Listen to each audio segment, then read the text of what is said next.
मंदसौर नगर पालिका चुनाव में कई वार्डों में भाजपा बागियों के चलते संकट में है। वार्ड क्रमांक 11 से भाजपा के बागी सुनील महाबली नगर पालिका के उपाध्यक्ष रह चुके हैं। संगठन पर भी उनकी पकड़ है। ऐसे में भाजपा के लिए वार्ड 11 गली की फांस बन चुका है, जिसे उगलना और निगलना दोनों मुश्किल है। मंदसौर नगर पालिका चुनाव की घोषणा के बाद कई जगह बगावत की स्थिति बनी। उसमें से कुछ वार्ड ऐसे हैं जिसमें बीजेपी को संकट की स्थिति में ला खड़ा किया है। उसमें से एक वार्ड है वार्ड नंबर 11। उसमें बीजेपी के जुझारू नेता और बहुत ही वरिष्ठ, जो कि नगर पालिका के उपाध्यक्ष भी रहे, सभापति भी रहे और पार्षद भी रहे, श्री सुनील महाबली हमारे साथ हैं। आइए उनसे बात करते हैं। ओके सुनील जी, आप पार्षद रहे, उपाध्यक्ष रहे और बीजेपी के बहुत ही वरिष्ठ और जुझारू नेता माने जाते हैं। आपको पार्टी ने टिकट के लायक भी नहीं समझा है सब। आज भारतीय जनता पार्टी के संघर्ष के समय से मैं काम करता हुआ आया। निष्ठाओं के ऊपर आज कहीं न कहीं धन बल हावी हुआ है।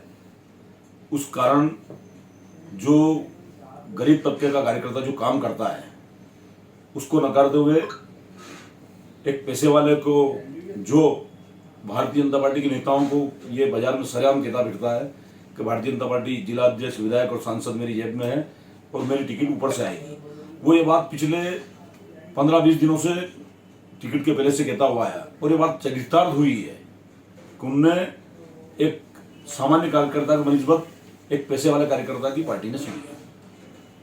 बीजेपी में ये कल्चर कब से आ गया? पहले तो ऐसा सुना नहीं था। अभी वर्तमान की परिस्थिति को देखते हुए आप खुद ने इसका आभास किया होगा कि वर्तमान के कल्चर में ये परिस्थिति निर्मित हुई है। अच्छा, पार्टी ने बागी उम्मीदवारों को धमकी या चेतावनी दी थी कि आपको 6 साल के लिए पार्टी से निष्कासित कर दिया जाएगा। क्या आपको भी ऐसी आशंका है? मैं भारतीय जनता पार्टी में सन 87 से इस भारतीय जनता पार्टी कार्यालय पे मनासा से आने के बाद में मैंने 25 वर्ष लगभग इस कार्यालय पे झाड़ू निकाली है। निष्कासन होना नहीं होना एक अलग बात है। भारतीय जनता पार्टी रग रग में मेरे बसी हुई है। उस कार्यालय में कहीं न कहीं मैंने जिस परिस्थिति में काम किया हुआ है, तो मुझे लगता नहीं है कि वो पार्टी से निष्कासित करे न करे, किंतु मेरे कण कण में, मेरे मन मन में भारतीय जनता पार्टी बसी हुई है। इससे मुझे कोई फर्क नहीं पड़ता है। आपकी उम्मीदवारी क्या संदेश देती है भाजपा को? भारतीय जनता पार्टी कोई संदेश देती है कि भारतीय जनता पार्टी का जो जमीन का कार्यकर्ता है, उस जमीन के कार्यकर्ताओं की अगर भारतीय जनता पार्टी ने सुनी होती तो आज ये स्थिति नहीं होती। अच्छा, आप अपनी जीत की संभावना कितनी देख रहे हैं?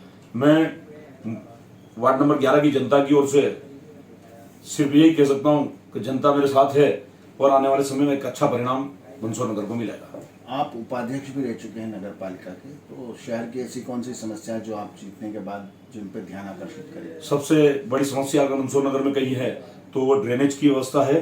ड्रेनेज की वजह से बरसात के समय में जो मंदसौर शहर में जो पानी भरा था, ये प्रमुख समस्या इस मंदसौर शहर की है। इसको सबसे पहले हल करने का प्रयास किया जाएगा। तो लंबे समय से नगर पालिका में बीजेपी की परिषद है, तो अभी तक इस समस्या को क्यों नहीं देखा? हमने इन 15 सालों में कहीं न कहीं एक एरिया वाइज हमने जो परिस्थिति बनाई है उसमें कुछ सुधार हुआ है, किंतु इसके लिए बड़े प्लान की सीवरेज की आवश्यकता है। उस सीवरेज के माध्यम से हम कहीं न कहीं समस्या को हल कर पाएंगे। अच्छा, क्या वो समय आ गया जब मंदसौर में मास्टर प्लान लागू किया जाना चाहिए? निश्चित तौर से किया जाना चाहिए। कहीं न कहीं शहर भी बढ़ रहा है और मास्टर प्लान लागू होने से कहीं न कहीं अपने यहाँ रोजगार की उनकी संभावनाओं की परिस्थितियां बनेगी, इसलिए मास्टर प्लान लागू किया जाना चाहिए।